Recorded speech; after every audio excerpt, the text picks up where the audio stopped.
चलिए, सबको good morning. ठीक है, कैसे हो दोस्तों? तो हमने उससे पहले अल्पकाल में जो का था, जिसे उत्पत्ति के नियम कहते थे, तो वो पढ़ा था। उसके बाद अपने को पढ़ना है, उसको क्या कहते थे? Law of return. ठीक है, अल्पकाल में था तो उत्पत्ति के नियम को क्या कहते थे? Law of return. उसके बाद पढ़ना है पैमाने के प्रतिफल, यानी रिटर्न टू स्केल। लेकिन वो पढ़ने से पहले हम एक और छोटी सी चीज है, उससे पहले वो पढ़ लेते हैं। उसके बाद पढ़ेंगे पैमाने के प्रतिफल। ठीक है, तो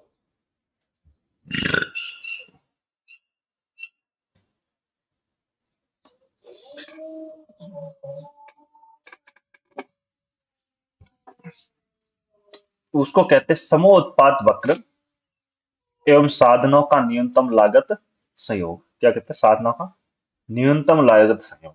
कहाँ पे लागत कम से कम हो, जिसको कहते हैं आइसो प्रोडक्ट कर्व, समूह उत्पाद वक्र, या list cost combination of factor. ठीक है, लिस्ट कॉस्ट कॉम्बिनेशन।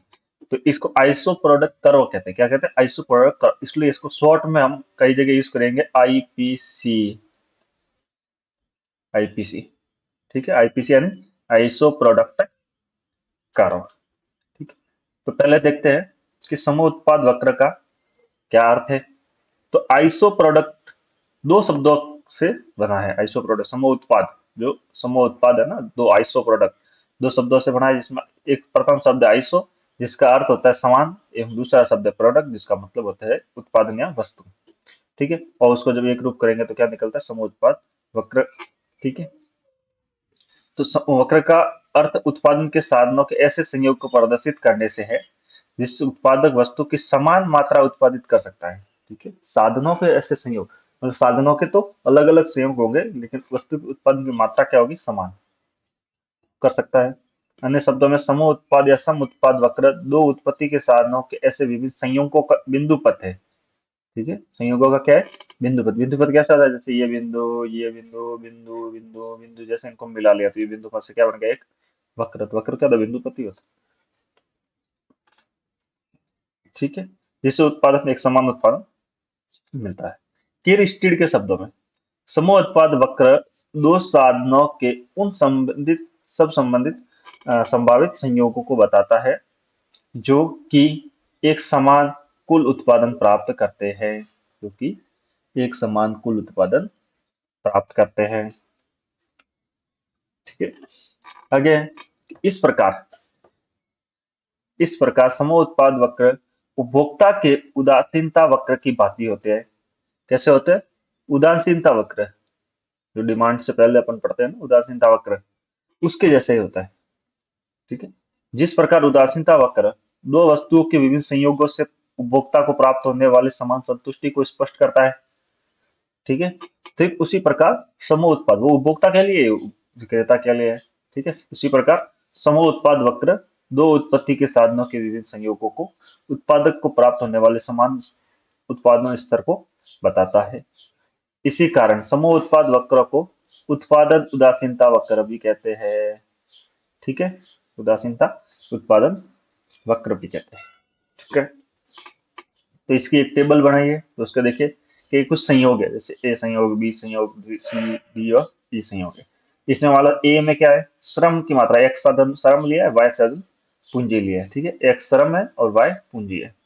तो देखो, श्रम का अगर एक हिस्सा जाता है तो वाई का 20 हिस्सा जाता है, तो उत्पादन कितना होता है? 500।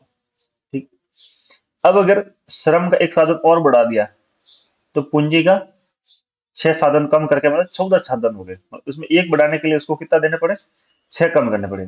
तो उत्पादन कितना आएगा? 500। मतलब अपने उत्पादन सेम रखना है, ये वाला है ना, ये उत्पादन, ये सेम करना है। तो इनमें कितना डिफरेंस करेंगे श्रम और पूंजी में, ताकि उत्पादन बराबर ही रहे।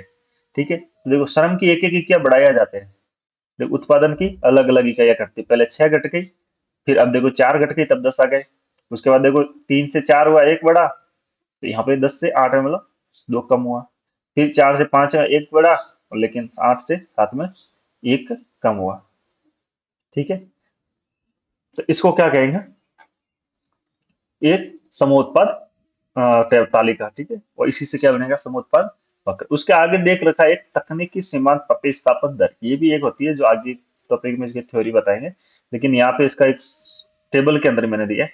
तो ये क्या होता है कि कितनी इकाइयां बढ़ाने या घटाने पर कितनी दर क्या है उसकी, ठीक है। तो देखो श्रम के अंदर एक एक बढ़ रहा है, तो ये देखो एक एक एक एक एक, एक तो क्या है श्रम का, ठीक है। और पूंजी में देखो पहले 20 में से 14 गए थे, ये तो 6 आए थे, वो तो ये 6, तो इनका क्या बन गया, एक रेशियो बन गया 6:1, ठीक है। तो जैसे यहाँ पे तो कितना है 6, यहाँ पे कितना है 1, यहाँ पे कितना है 1, यहाँ पे कितना है 4, यहाँ पे कितना है ये 1, यहाँ पे कितना है 2, यहाँ पे कितना है 1, और यहाँ पे कितना है 1।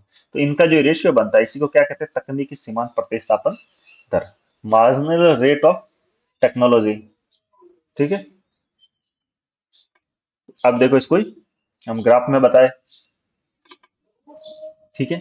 तो देखो जैसे कि अगर 20 रुपए थी क्या पूंजी, तो श्रम कितना था एक, ठीक है। वाई एक्स पे यहाँ पे क्या है पूंजी, ये देखो यहाँ पे क्या है साधन श्रम, ठीक है। तो देखो ये इसका ग्राफ आया। अब देखो अगर यहाँ पे कितनी थी 14, तो इसमें 2 आया, फिर इसमें कितने की 10, फिर क्या आया 3 आया, फिर इसमें कितने थे 8, तो इसमें 4 आया, और इसमें कितना था 7, तो ये 5 है, ठीक है। तो इन सब बिंदुओं से मिला के ये बिंदु पथ बन गया, ये क्या कहता है समोह उत्पाद वक्र, इसी को क्या कहेंगे आईपीसी, क्या कहेंगे आईपीसी, ठीक है। अब देखो ये समूह उत्पाद वक्र है, इसकी कुछ विशेषताएं है, गुण। तो एक समूह उत्पाद वक्र, वक्र का प्रत्येक बिंदु संयोग, प्रत्येक बिंदु संयोग उत्पादक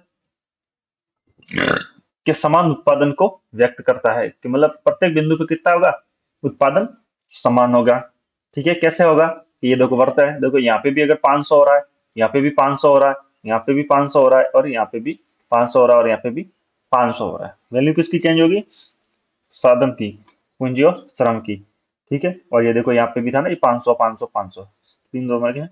सब जगह उत्पादन समान है, ठीक है, सभी बिंदुओं पर उत्पादन समान होगा, ठीक है। सम उत्पाद वक्र पर स्थित सभी संयोगों के उत्पादन की मात्रा अपरिवर्तित रहती है, इसमें संयोगों के साथ साथ दोनों साधनों की इकाइयों में परिवर्तन हो सकता है, किंतु उत्पादन स्तर बना रहता है, इसे रेखा, ठीक है। समूह उत्पाद वक्र बाएं से दाएं नीचे गिरता होता है, कैसा होता है, ये देखो ये बायां भाग है, ठीक है, ये क्या है बायां, और ये क्या है दायां। तो समूह उत्पाद वक्र कैसा है, बाएं से, ये देखो बाएं से गिर रहा है और दाएं की साइड में नीचे जा रहा है, कैसा होता है बाएं से दाएं नीचे, ठीक है। तो वही लिया है। समूह उत्पाद वक्र सदैव बाएं से दाएं नीचे गिरता है, क्योंकि हम कोई उत्पादन मात्रा प्राप्त करने के लिए एक साधन की मात्रा बढ़ाते हैं तो हम दूसरे साधन की मात्रा घटानी पड़ती है, जैसा कि हम ऊपर के चित्र में देख सकते हैं, अन्य शब्दों में कभी कभी समान उत्पादक निर्माण करते हैं, ठीक है। समूह उत्पाद वक्र बाएं से दाएं ऊपर की ओर उठता हुआ नहीं हो सकता, कभी भी बाएं से दाएं ऊपर की ओर उठता हुआ नहीं हो सकता, कैसा नहीं हो सकता, इस तरह का ग्राफ नहीं हो सकता, ये ऐसा, ठीक है। इस तरह का कभी ग्राफ समूह उत्पाद वक्र का नहीं बनेगा। समूह उत्पाद वक्र एक्स अक्ष के समांतर या क्षैतिज भी नहीं हो सकता, और समूह उत्पाद वक्र कभी खड़ा भी नहीं हो सकता है, ऊर्ध्वाधर भी नहीं हो सकता। कैसे नहीं हो सकता, देखो एक समूह उत्पाद वक्र ऐसा भी नहीं हो सकता, और एक समूह उत्पाद वक्र ऐसा भी नहीं हो सकता, हमेशा कैसा होगा ऐसा होगा, ऐसे होगा, ऐसे होगा, ठीक है, ऐसे होगा, इस तरह से हो सकते हैं, ठीक है, लेकिन इस तरह से कभी नहीं होंगे, ठीक है। इन तरह के जो दिए रखे ना ये तीनों तरीके, ऐसे कभी नहीं होगा।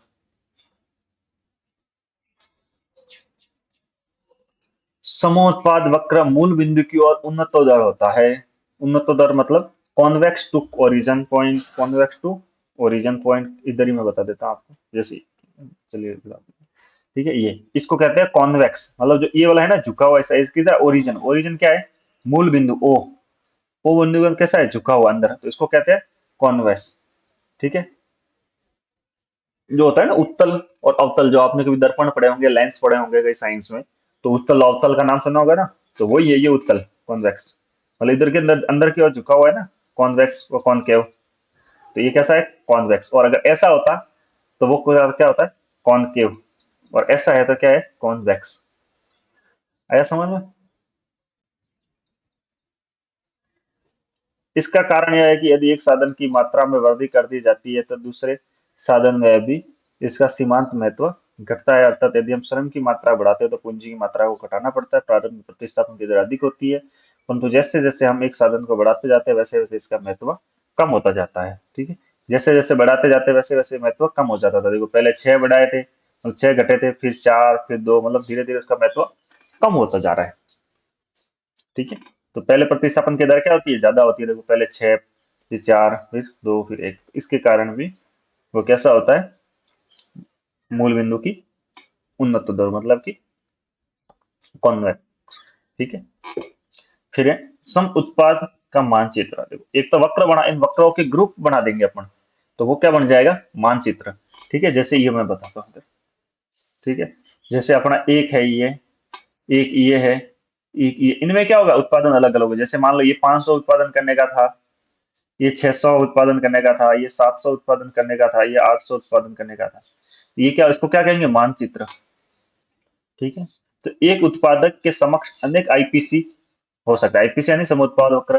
ठीक है, आइसो प्रोडक्ट कर्व, जिसमें वह श्रेष्ठ आईपीसी का चुनाव अपनी साधन लागत रेखा या सम लागत रेखा के आधार पर कर सकते हैं। इनमें से कौन से को उत्पादन पे रखना है उसको वो अपने विवेक से कर सकता है। आईपीसी मानचित्र के ऊपर दाहिनी ओर वाला आईपीसी अधिक उत्पादन था, नीचे बाईं ओर वाला आईपीसी कम उत्पादन। सही है, देखो इधर दाहिनी ओर मतलब ये ऐसा है ना, दाया, और ये क्या है, बाया।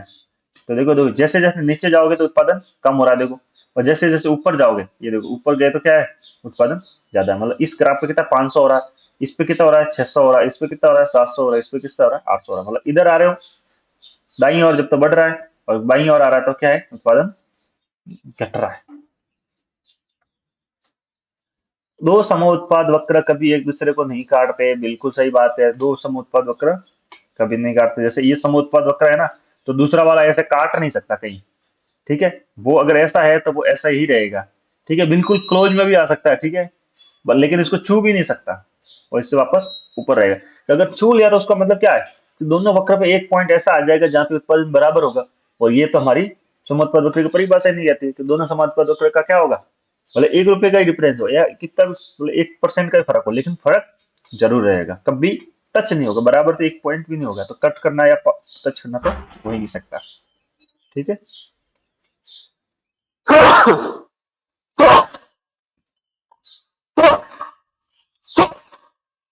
सॉरी, पर ठीक। विभिन्न समोत्पाद वक्र विभिन्न उत्पादन की स्तर प्रदर्शित करते हैं। सबसे नीचे वाला वक्र सबसे कम, सबसे ऊपर वाला वक्र सभी से अधिक उत्पादन करता है। यदि एक दूसरे को काटते हैं तो इसका अर्थ हुआ कि एक ऊंचे समोत्पाद वक्र एक नीचे समोत्पाद वक्र द्वारा समान उत्पादन मिलता है, जो ठीक नहीं है, क्योंकि उत्पादन जैसे जैसे नीचे से वक्र ऊपर की ओर चलता है तो उसे अधिक उत्पादन मिलता है। ठीक है, नेक्स्ट है समो उत्पाद वक्र कभी अक्षों को स्पर्श नहीं करते। हाँ, ये अक्ष है, उनको भी कभी स्पर्श नहीं करेगा। क्यों नहीं करेगा, देखो ये अक्ष है, ये वाई अक्ष है। ठीक है, और ये एक्स अक्ष है। तो ये इनको कभी ऐसा नहीं करेगा, या फिर ये इसको ऐसे नहीं करेगा। इसका मतलब क्या होता है, ये अक्षों को पार करके भी नहीं जा सकता। ठीक है, अक्ष तक छू भी नहीं सकता। उसका रीजन क्या है कि किसी एक अक्ष पे आ गया, इसका मतलब एक अक्ष पे कोई ना कोई वैल्यू क्या है, जीरो हो जाएगी। या तो पूंजी जीरो हो जाएगी या श्रम जीरो हो जाएगा। जब जीरो हो जाएगी तो फिर तो मान्यता ही खराब हो जाएगी। क्यों, क्योंकि हम क्या मान के चलते हैं कि दो वस्तुएं यूज करते हैं। तो जब जीरो हो जाएगी मतलब क्या हो, सिर्फ एक वस्तु का यूज कर रहे हैं, एक वस्तु का यूज नहीं हो पा रहा है एक पॉइंट पे, इसलिए वो अक्षों को टच भी नहीं करेगी। ठीक है, तो समोत्पाद वक्र उत्पत्ति के 10 साधनों के विभिन्न संयोग से उत्पादन स्तर उत्पादन मात्रा को सूचित करता है। यदि समोत्पाद वक्र को अक्षों को स्पर्श करता हुआ माना लिया जाए तो इसका अभिप्राय यह है कि उत्पत्ति के एक साधन का प्रयोग किया जा रहा है। यदि ओ एक्स स्पर्श करता है तो श्रम की मात्रा शून्य हो जाएगी, और आईपीसी की मान्यता दोनों साधनों का प्रयोग आवश्यक है, तो ठीक इसलिए स्पर्श नहीं करेगा। ठीक है, ठीक है, लास्ट इसका है समोत्पाद चक्र से परिधि रेखाओं का निर्माण। ठीक है, ये तो कोई दिक्कत नहीं, परिधि रेखाओं का निर्माण समोत्पाद वक्रों के माध्यम से एक उत्पादक यह मालूम कर सकता है कि उसके लिए श्रेष्ठ उत्पादन क्षेत्र कौन सा होगा? अतः आईपीसी पर स्थित ऊपरी बिंदुओं को मिलाने पर, ऊपरी बिंदु को मिलाने से ऊपरी परिधि तथा निचले बिंदु को मिलाने से जो निचली परिधि कहलाती है, इन दोनों रेखाओं के बीच का क्षेत्र आर्थिक उत्पादन क्षेत्र कहलाता है। ठीक है, ये छोटा सा मैं आपको इधर बता देता हूँ थोड़ा सा। ठीक है, जैसे ये डायग्राम है, तो पहले क्या बनाना है अपने को? कुछ समुत्पाद वक्र बना दो, आईपीसी कर्व।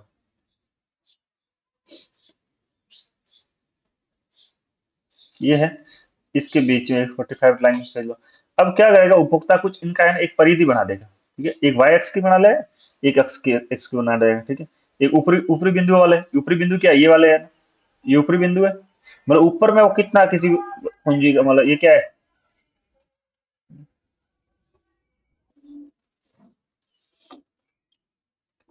ठीक है, तो ये ऊपरी बिंदु है और ये कुछ है क्या है? निचले बिंदु।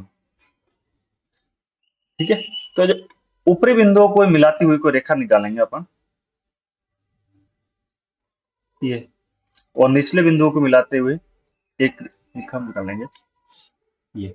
तो ये क्या है? श्रम और पूंजी की मात्रा को एक क्षेत्र बन गया, जो बीच का जो पूरा क्षेत्र बन गया ना इसका, ये क्या कहेंगे?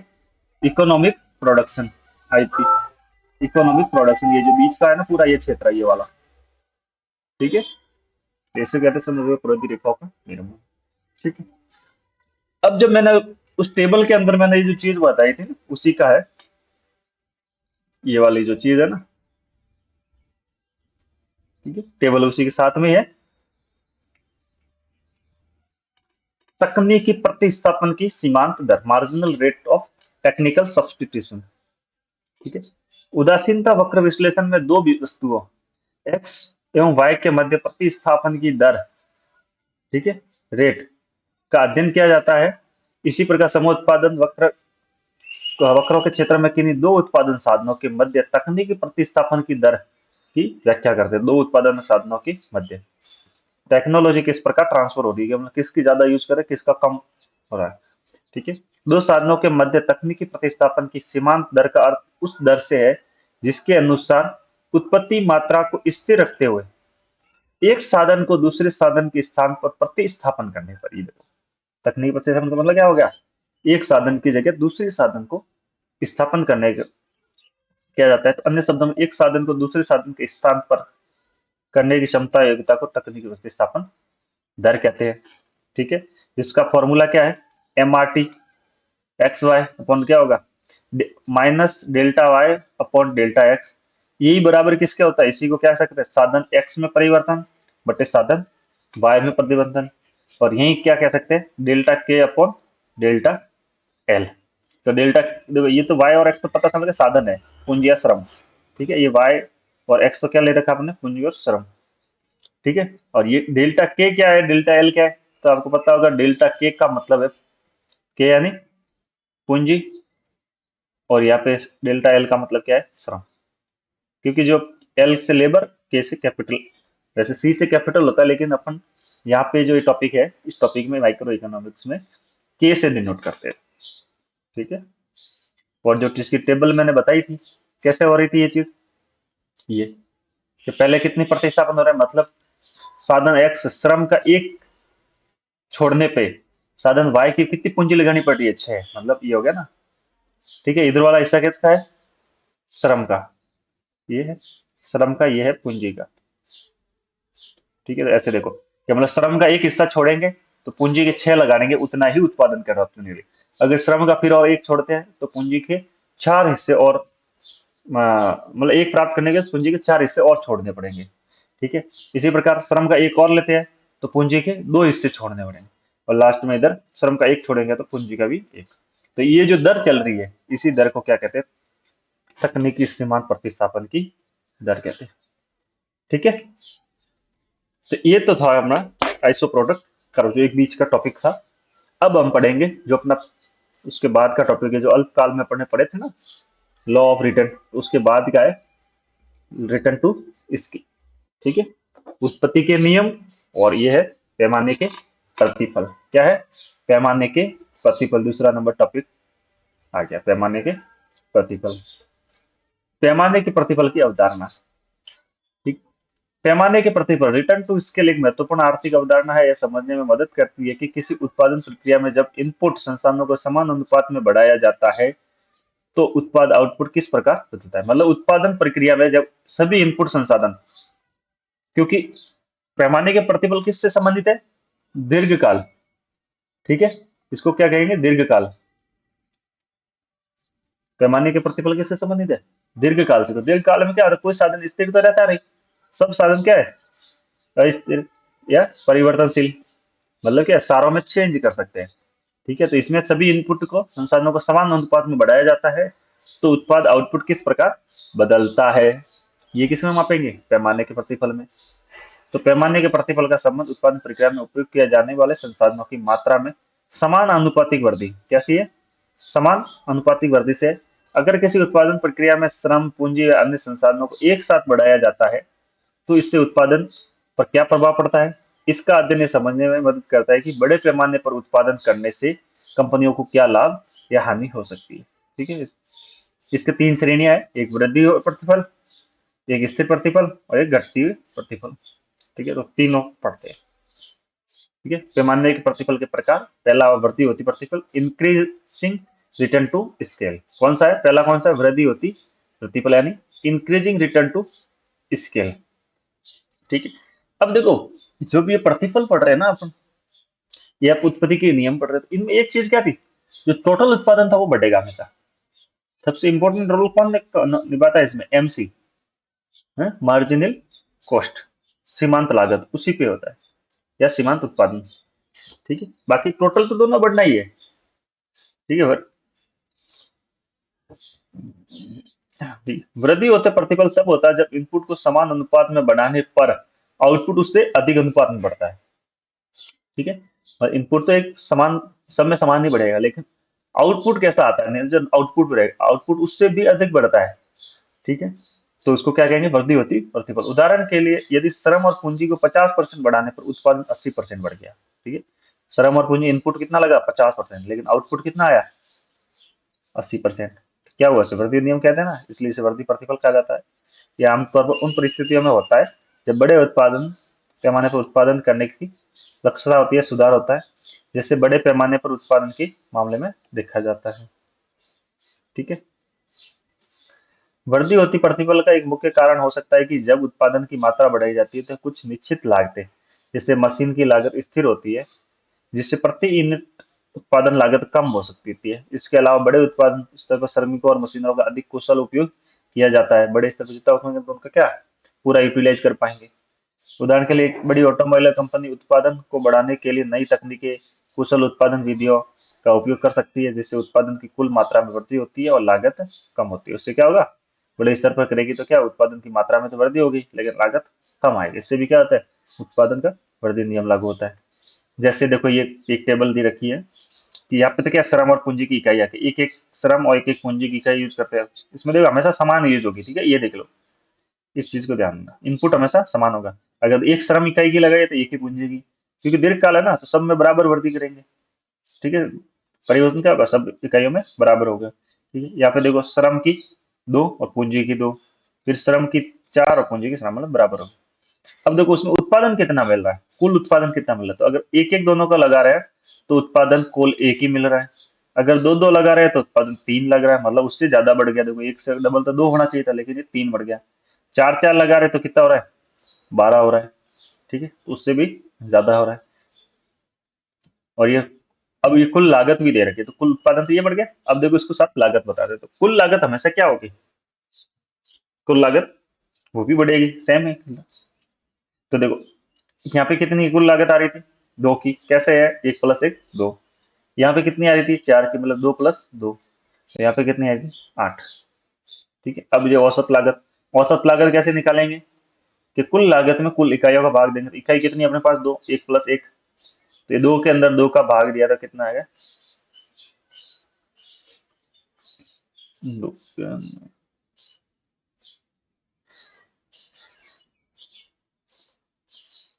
नहीं सॉरी, ये तो अपन सॉरी, ठीक है, एक बार यहाँ देख लीजिए।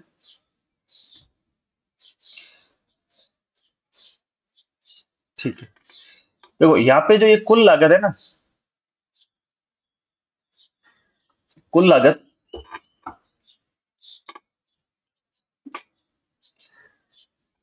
ये क्या है, ये कुल लागत। और जो इकाई है अंदर जो भाग दे रहा है, टीसी अपॉन यूनिट, जो कुल लागत का फॉर्मूला क्या है, ठीक है, कुल लागत का, नहीं कुल लागत तो ये है, ये औसत लागत का फॉर्मूला क्या है,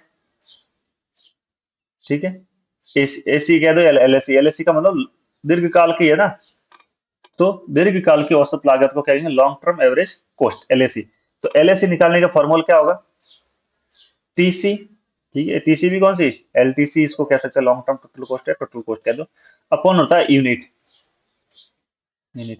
तो यूनिट, ये जो उत्पादन की है ना, कुल उत्पादन की यूनिट है, इन यूनिट का भाग देंगे, ठीक है, ये तो क्या है, अपने इनपुट की थी, और कुल उत्पादन की कितनी यूनिट हो रही है, ठीक है, इन यूनिट का भाग देंगे। जैसे दो में एक का भाग दिया तो कितना आया, दो। फिर ये चार में इन तीन का भाग दिया तो क्या आया, 1.33। और फिर इस 8 में 12 का भाग दिया तो कितना आ गया, 0.75। ये क्या हो गई, एलएसी मतलब दीर्घकाल औसत लागत। अब सीमांत लागत ज्ञात करनी है, ठीक है, सीमांत लागत, लॉन्ग टर्म में सीमांत लागत, ये कितनी हो रही है,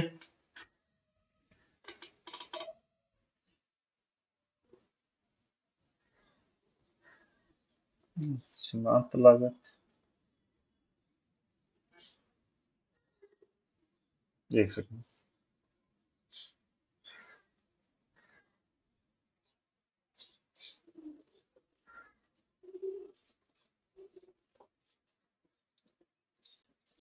चलिए, ठीक है। तो देखो सीमांत लागत है ना, सीमांत लागत से ये दो कैसे आए, कि टोटल टीसी कितनी, दो, उससे पहले सीमांत लागत है।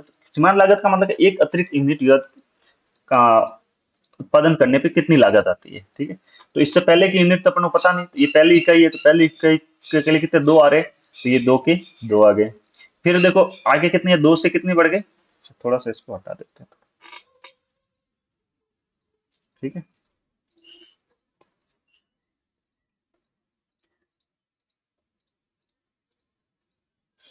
चलिए एक बार वापस से,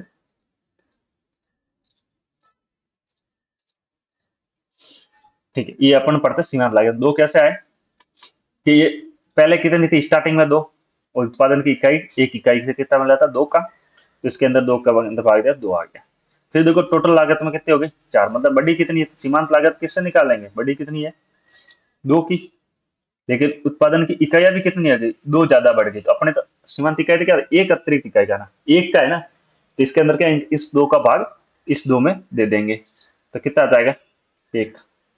फिर देखो इधर क्या हो गया, चार से आठ, मतलब कितनी इकाइयां लागत बढ़ गई, चार की, ठीक है, चार की लागत बढ़ गई। लेकिन उत्पादन इकाइयां कितने हो गए, तीन से बारह, तीन से लगाकर बारह यानी नौ।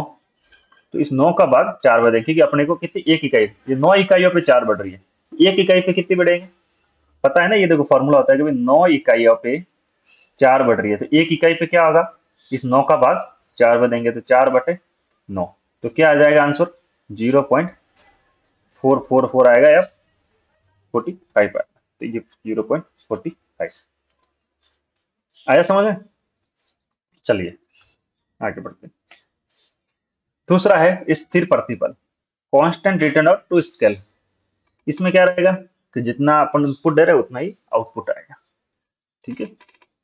स्थिर प्रतिफल तब होता है जब उत्पादन में सभी इनपुट्स को समान अनुपात में बढ़ाने पर आउटपुट भी उसी अनुपात में बढ़ता है। यदि किसी कंपनी के श्रम और पूंजी में 50% बढ़ाती है तो उसका उत्पादन भी 50% बढ़ता है, तो इसे क्या कहेंगे, स्थिर प्रतिफल कहा जाता है। यह संकेत करता है कि उत्पादन प्रक्रिया कुशल है, संसाधनों का बढ़ाना उत्पादन बढ़ाने में समान रूप से प्रभावी है, ठीक है, मतलब जितना अपन इनपुट बढ़ा रहे हैं उतना ही आउटपुट या उत्पादन प्राप्त हो रहा है। स्थिर प्रतिफल का वास्तविक जीवन में महत्व होता है, खासकर उन उद्योगों में जहाँ उत्पादन प्रक्रिया की सटीकता को नियंत्रित किया जा सकता है, जैसे सूचना प्रौद्योगिकी जैसे में सॉफ्टवेयर डेवलपमेंट का, ठीक है, जहाँ संसाधन और डेवलपर की संख्या में वृद्धि से सॉफ्टवेयर के आउटपुट को सीधे अनुपात में बढ़ सकता है, ठीक है। इसकी भी टेबल दे रखी है, तो वही है, देखो श्रम और इकाइयाँ की जो बराबर बढ़ा रहे, दोनों की एक एक, दो दो, चार चार, कुल उत्पादन क्या हो रहा है, चेंज आ रहा है, कुल उत्पादन चेंज आ रहा है, कितना हो रहा है, कुल उत्पादन एक, दो और चार, ठीक है। और कुल लागत क्या है?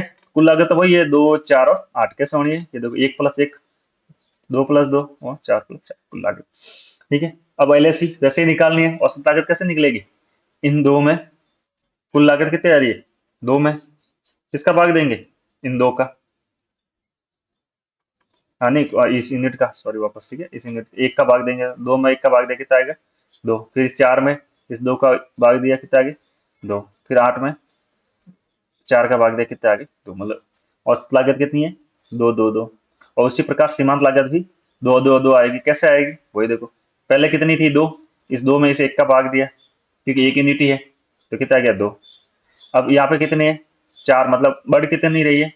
2। और यूनिट भी कितनी बढ़ रही है? 1। तो इस 1 का 2 के अंदर भाग देंगे तो भी कितना आएगा? 2। फिर यहाँ पे कितनी बढ़ रही है? 4 से 8 में 4, 4 बढ़ रही है। और यहाँ पे यूनिट कितनी बढ़ रही है? 2। तो अपने को तो 1 यूनिट का चाहिए ना, सीमांत लागत तो मतलब क्या 1 यूनिट पे निकलता है। तो इस 2 का भाग 4 में देंगे तो 1 से आ जाएगा, तो कितना आ गया ये भी? 2। अब देखो इसमें क्या हो रहा है? औसत लागत और सीमांत लागत दोनों बढ़ रहे, बराबर बढ़ रहे हैं, और सीमांत लागत हमेशा स्थिर है। बस इंपॉर्टेंट ये, सीमांत लागत स्थिर है। ठीक है, सीमांत लागत स्थिर है तो मतलब क्या हो गया? स्थिर प्रतिफल हो गया। नेक्स्ट है घटती हुई प्रतिफल, डिक्रीजिंग रिटर्न टू स्केल। घटती हुई प्रतिफल का मुख्य कारण हो सकता है कि जब उत्पादन की मात्रा को बहुत अधिक बढ़ाया जाता है तो उत्पादन में जटिलता बढ़ जाती है, जिससे उत्पादन की अव्यवस्था आ जाती है। उदाहरण के लिए, एक बहुत बड़े संगठन जब श्रमिकों के पूंजी को अधिक विस्तार करता है तो उसे समन्वय और प्रतिबंध की समस्या उत्पन्न होती है, जिससे क्या उत्पादन की दर में कमी आती है। ठीक है, जब जटिलता हो जाती है ना, श्रमिक पूंजी का अधिक विस्तार हो जाता है और उसको सबसे अच्छे से मैनेज नहीं कर पा रहे, तो खामियां रह जाती है। तो क्या होता है? घटती हुई प्रतिफल होता है, क्योंकि जितना अपना लग रहा है इनपुट, उससे कम प्रतिफल प्राप्त होता है। इसलिए आमतौर पर तब होती है जब एक फर्म उत्पादन को इस स्तर पर अधिक बढ़ाने की कोशिश करती है जहां उसकी कुशलता बनाए रखी जा सकती थी। ठीक है, उससे भी पार चला जाता है। ठीक है? घटते हुए प्रतिफल तब होता है जब इनपुट को समान अनुपात में बढ़ाए। देखो, दीर्घकाल में सभी समान अनुपात में बढ़ेंगे। क्यों बढ़ेंगे? क्योंकि लंबा समय उसमें सब कुछ परिवर्तनशील है, इसलिए बढ़ाने पर आउटपुट उस उत्पाद से कम, बस इंपॉर्टेंट क्या, आउटपुट उस अनुपात से कम बढ़ता है। उदाहरण के लिए, यदि श्रम और पूंजी को 50% बढ़ाने पर उत्पादन केवल 30% ही बढ़ता है, तो इसे क्या कहेंगे? घटती हुई प्रतिफल। ठीक है, यहाँ पे देख लीजिए, श्रम और पूंजी की वही 1, 1, 2, 2 और 4, 4 इकाइयाँ यूज की है, तो कुल उत्पादन आ गया 2, 3 और 4। और कुल लागत इनका जोड़ हो जाएगा, 1+1 का 2, 2+2 का 4, 4+4 का 8। और वही औसत लागत निकालनी है। कैसे निकलेगी? इस 2 में इन 2 इकाइयों का भाग दे दिया तो 1 आ गया। फिर इस 4 में इन 3 का भाग दे दिया, कितना आ गया? 1.33। और फिर इस 8 में इन 4 का भाग दे दिया तो कितनी आ गई? 2.00। वही सीमांत लागत निकालनी है, तो 2 का भाग 2 इकाई है, 2 इकाइयों में लागत 2 आ रही है, तो 2 का भाग 2 में दिया था, कितने आ गए? 1 इकाई का 1। फिर ये कितना है? यहाँ से 2 से 4 में 2, और इधर इकाई कितना है? 1। तो इस 1 का भाग 2 में दिया था, वो कितना आ गया? 2। फिर ये 3 से 4 में कितनी इकाई है? 1। और ये 4 से 8 में कितना है? 4। तो इस 1 का भाग 4 में दिया तो 4। तो यहाँ पे देखो सीमांत लागत क्या है? बढ़ रही है। मतलब समझ में ना, सीमांत लागत बढ़ रही है तो घटती प्रतिफल हो गया, मतलब आपकी लागत बढ़ रही है, उत्पादन नहीं बढ़ रही है। सीमांत उत्पादन नहीं है, सीमांत उत्पादन तो घटेगा, रिवर्स होता है ना, लागत और उत्पादन ऑपोजिट होते थे। यहाँ पे सीमांत लागत, मतलब सीमांत लागत आपकी बढ़ रही है, तो इसका मतलब क्या? लागत बढ़ रही है, आपको उत्पादन कम प्राप्त हो रहा है। ठीक है, तो इसका मतलब ये क्या है? घटती प्रतिफल। ठीक है, ये तीनों प्रतिफल थे आपके। अब देखो, इस पैमाने के तीनों जो प्रतिफल थे उनकी महत्व क्या है। ठीक है, उत्पत्ति के जो नियम है ना, अल्पकाल वाले, वो ज्यादा इंपॉर्टेंट है, क्योंकि उसके अंदर परिवर्तनशील साधने आ जाते हैं ना, कुछ परिवर्तन कुछ स्थिर, इसके कारण वो ज्यादा इंपॉर्टेंट रहता है। ठीक है, ये भी है, लेकिन ये छोटा सा रहता है, वो बड़ा टॉपिक रहता है। तो पहला है व्यवसाय की रणनीति। पैमाने का प्रतिफल क्या है? व्यवसाय की रणनीति बनाने में कभी किसमें क्या करना है अपने को, कोई निवेश का निर्णय, क्या आगे और इनपुट लगाना है कि नहीं लगाना है। ठीक है, नीति और निर्माण में, कि सरकार द्वारा नीति निर्माण किया जाता है ना, उसमें क्या उद्योगों में कौन सा नियम चल रहा है, वर्दी चल रहा है, क्या चला, तो उनके हिसाब से गवर्नमेंट क्या देती है, कोई सब्सिडी देती है, कौन सा टैक्स लगाना है, कैसे लगाना, तो वो उसके आधार पर निर्णय लेता है। आर्थिक विकास, ठीक है, अगर प्रतिमाद कौन सा है, घटता हुआ है, तो उसमें क्या होगा? विकास नहीं हो पाएगा। लेकिन स्थिर है या बढ़ता हुआ, तो उसमें आर्थिक विकास की संभावना तेज होती है। ठीक है, तो आज के लिए इतना ही। तो ये अपने हो गया स्थिर प्रतिफल, तीनों प्रतिफल हो गए, तीनों रिटर्न हो गए, और आइसो प्रोडक्ट कर आईपीसी हो गया। ठीक है, तो अपने प्रोडक्शन वाला टॉपिक लगभग कंप्लीट हो चुका है। कल से या तो अपन नए टॉपिक्स पढ़ेंगे। चलिए।